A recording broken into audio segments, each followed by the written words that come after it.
After programming our part, we're going to put our part file onto the desktop. Go to Start, My Documents, hit the drop down box up here.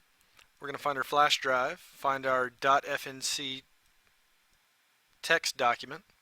We'll just drag it over to the desktop, close that out. We're then going to open our VR5 software. We're going to click on File, Open, find the desktop. It doesn't recognize our part as a FNUC Miller file, but we can go to All Files, click on that .fnc with your extension ahead of it, and click Open, and it will read it. First thing we always want to do is zero the machine out. So we're going to make sure we're on the Home under Control Panel. Wait for it to initialize. We're going to zero Z first, Y, and then X. We need to set the datum to run some virtual simulations of our part file. So what we want to do is make sure that we go to jog. We're going to set our feed rate up. We're going to move our part over. For this, my billet is going to be X of 5, Y of 3. So I'm going to move my X over by using the arrow keys, using the left arrow key to move over 5 inches.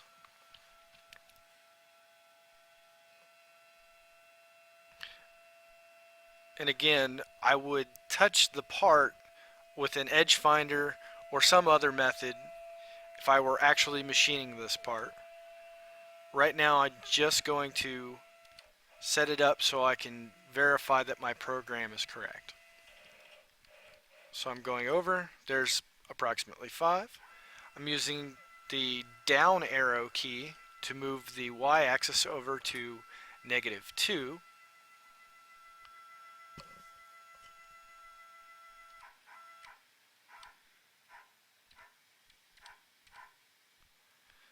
And now I can set my X and Y axis. How do I set my part reference 0? So I'm going to do that right here under Show Tool and Offset Editor window. When I click on that, Work Offsets, that's where I want to set it. Default Offset, that's just some name. We're going to actually give our parts new offsets, so we're going to create new Work Offset. We're going to name that, so we'll click on the one that's dropped down here under Default Offset. We will call it, in this instance, HSE Example. Now I'm going to hit Enter.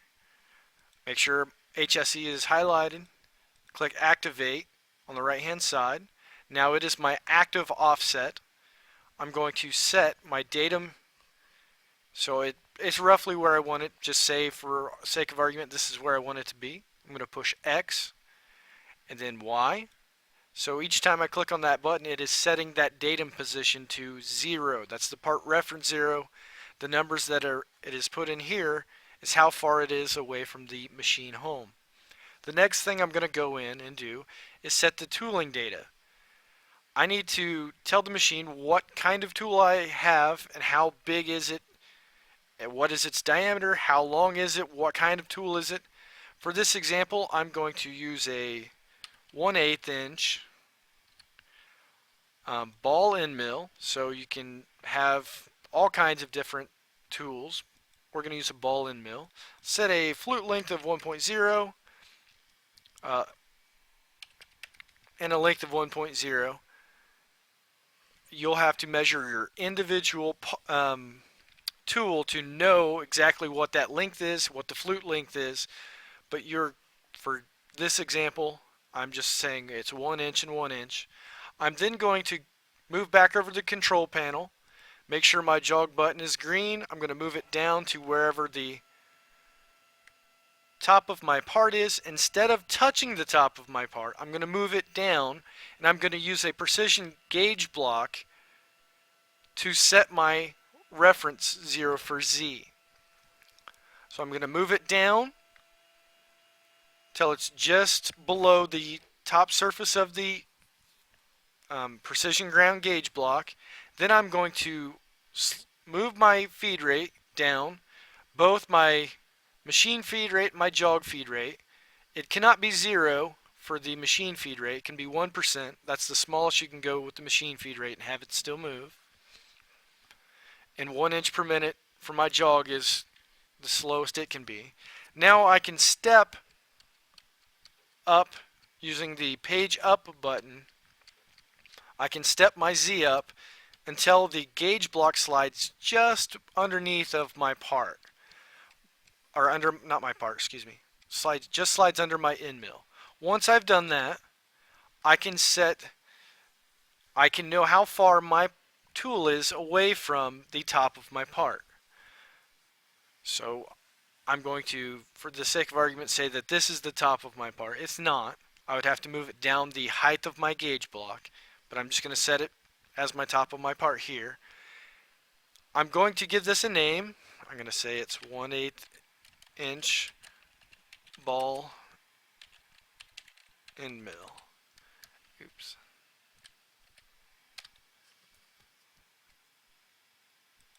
Hit enter. Now it knows that tool 1 is an 1/8 inch ball inch end mill with a diameter of 0.125. Its ball nose, its flute length is 1 inch, its length is 1 inch. Now I can go in and I'm always going to go back, say home, I'm going to 0 my machine.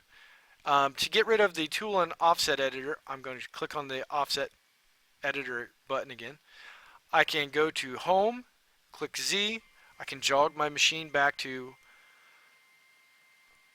machine home, and I again always want that Z to be done first because I don't know if I've touched my part off in the middle, so we're always going to go up in Z, then we'll go over in Y,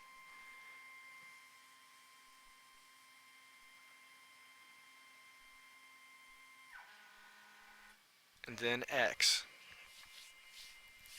So basically what we've done is told the machine where the end of the end mill is, where the X and the Y part reference 0 are. So what that allows us to do is use the software to virtually machine the part.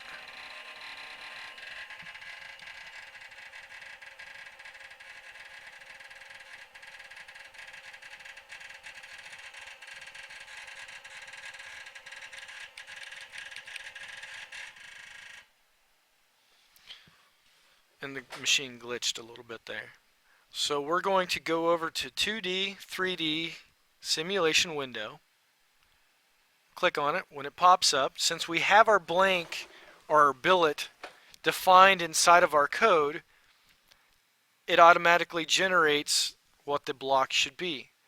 If we click on this, what looks like a crash test dummy symbol, our part reference 0 or datum 0, it is now set right here on the corner of our block. If it isn't set at the corner of our block, we have to go to simulation, go to data position, and make sure that, I don't know, say something like this isn't happening. Say OK. Now it doesn't know where my part is. If I hit rewind and push play, it doesn't know where it is. It's saying, oh, well, I think it's up here. So we're going to have to make sure that our part datum is set on our block. So simulation, data position, top of our part, we want it to be right here. So this direction is positive Y, this direction is positive X, because all of my movements inside of my program are going to be in the positive Y and positive X according to the way that I've programmed the part. And click OK. I can clearly see that my datum is at the corner of my part. Make sure my program's rewound, push start, and we can see that it looks like the part is going to run properly. You follow those same simple steps then to make sure that your tools are touched off on the actual part itself.